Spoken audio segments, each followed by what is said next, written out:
من غير راكم عايشين في غار شو سمعتوا بالعمله الافتراضيه وباللي كاين بزاف شخصيات راهم يدعموا فيها كيما ايلون ماسك على سبيل المثال. المشكل سكي كاين بزاف مفاهيم غامضه حول البيتكوين. دونك في هذا الفيديو حنطرقوا لهذا الموضوع، منين جا البيتكوين، كيفاش يمشي، الفائده تاعو والمشاكل اللي جاب معاه.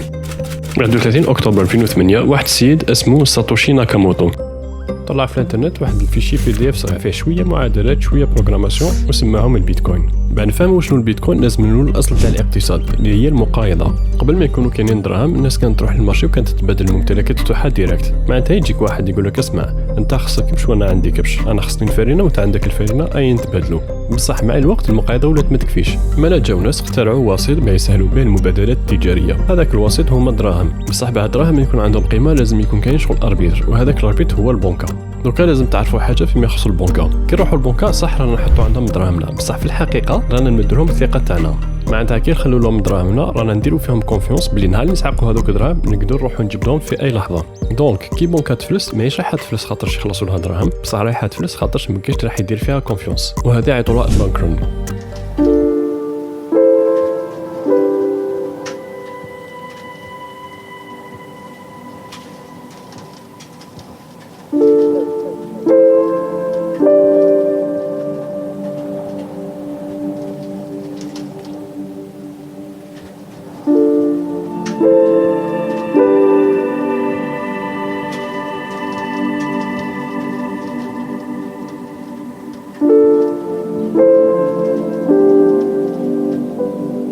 المشكل سكو الا البنكات تكون كبيره بزاف تقدر كي طيح مع البنكات الاخرين، وهذا واش صرا باغ اكزومبل في لاكريس تاع 2008 في الامريكان.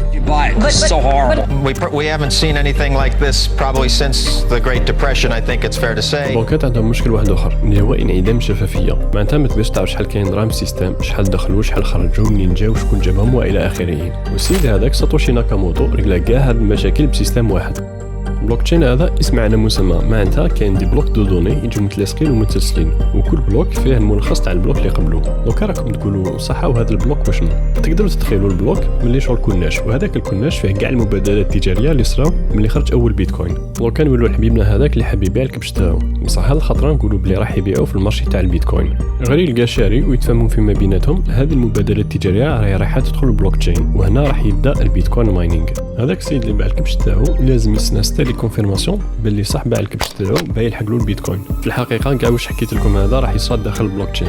معناتها كاين دي زالغوريثم كيما هذا باغ اكزومبل يقعد غير يدور في البي سي تاع الناس، والحاجه مليحه سكو اول واحد يكونفيرمي لا ترانزاكسيون راح يربح شويه بيتكوين. دونك بهذا زوج مفاهيم البلوك تشين والماينينغ، ساتوشي ناكاموتو رجل المشاكل تاع الثقه وتاع الشفافيه. خاطرش كان نقدروا نروحوا نفتحوا البلوك تشين ونشوفوا واش كاين واش راهو صاري، ونقدروا حتى نشوفوا واش صرا ملي خرج اول بيتكوين. الا حبيتوا تشوفوا هذا البلوك تشين كيف عمل تقدروا تروحوا للسيت اوفيسيال تاع البيتكوين وتيليشارجيوه. كي ساتوشي ناكاموتو حط PDF تاعو في 2008 دار فيه 50 بيتكوين للربح، ومن بعد تربح هذوك ال 50 بيتكوين لازم تروح تماينيهم. هذاك الوقت البيتكوين ماينينغ كان ساهل واي واحد كان قادر يديرو في التليفون تاعو ولا بالميكرو تاعو، بصح راهو غير يزيد يصعب مع الوقت. خاطرش كي ناكاموتو دار الماينينغ رجلاه به كل ما يخرج بيتكوين البيتكوين اللي موراه راح يكون اصعب به يتماينا. الماينينغ هذا اللي هو القلب النابض تاع البيتكوين عنده زوج مشاكل، اولا ياكل بزاف تريسيتي، وثانيا يسحق بزاف ماتيريال وغير الخشين. في لاشين على سبيل المثال كانوا دايرين لوزينات فيهم لي كارت جرافيك ولي بي سي يقعدوا غير يحسبوا يقعدوا غير يماينيو بيتكوين باش يربحوا شويه منه. دونك يقدر يجيك شي واحد يقول لي اصبر الى الماينينغ تاع البيتكوين يقعد غير يصعب، حاب يقول لي لحق واحد الوقت ولي امبوسيبل، وهذه صح كاينه منها. بصح هذاك ناكاموتو حيلي كي خرج البيتكوين دار بلي راح يكون كاين غير 21 مليون بيتكوين. لحد الان كان ندير هذا الفيديو كاين واحد 18 مليون بيتكوين راهو يدور، وعلى حسب لي سبيسياليست اخر بيتكوين راح يخرج بين 2078 و 2140. اخر حاجه تفرق البيتكوين من الدراهم نورمال هو انه البيتكوين عمله غير مركزيه، معناتها ما كاش مؤسسه مركزيه تتحكم فيه، ماشي كيما البنكات اللي يقدروا يديروا بالدراهم واش يحبوا، يقدروا مام يخلقوا الدراهم من العدم. وفي الحقيقه هذا واش يصير كي كاش واحد يروح يدي قرض، كاش واحد يروح يدي كريدي البنكه رايحه تحط له دراهم في الكونت تاعو، وهذوك الدراهم ما كانوش يكزيستيو. بصح هذه جاي رايحه تصرى مع البيتكوين خاطرش كاينه كميه معلومه ومنتهيه منه.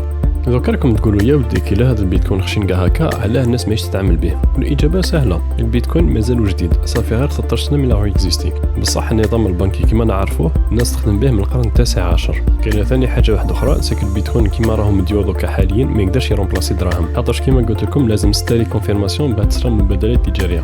على بالك كاين بزاف لي سبيسياليست يقول لك تخيل البيتكوين باللي كيما الذهب كيما الصياغه تشريها وتخبيها نهار شدو.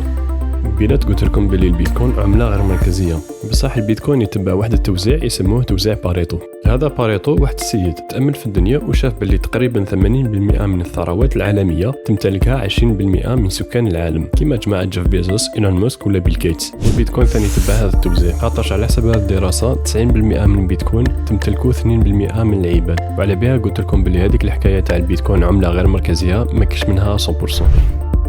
فيما يخص الجزائر ما نقدروش نشرو نبيعو ولا ما نمتلكو البيتكوين. قانون الماليه تاع 2018 كاين هذا القانون 117 اللي يمنع اي تجاره بالعمله الافتراضيه كيما البيتكوين، ايثيريوم، تيذر والى اخره. بصح اذا كاش نهار يفتحوا هذا المجال الجزائر تقدر تغلب الامريكان ولا لاشين، خاطرش عندنا مساحات كبار، عندنا تريسيتي ماشي غاليه كيما الخارج، ما تلوش كيما الخارج، نزيد على ذلك عندنا الطاقه الشمسيه في الصحراء اللي نقدروا نستغلوها.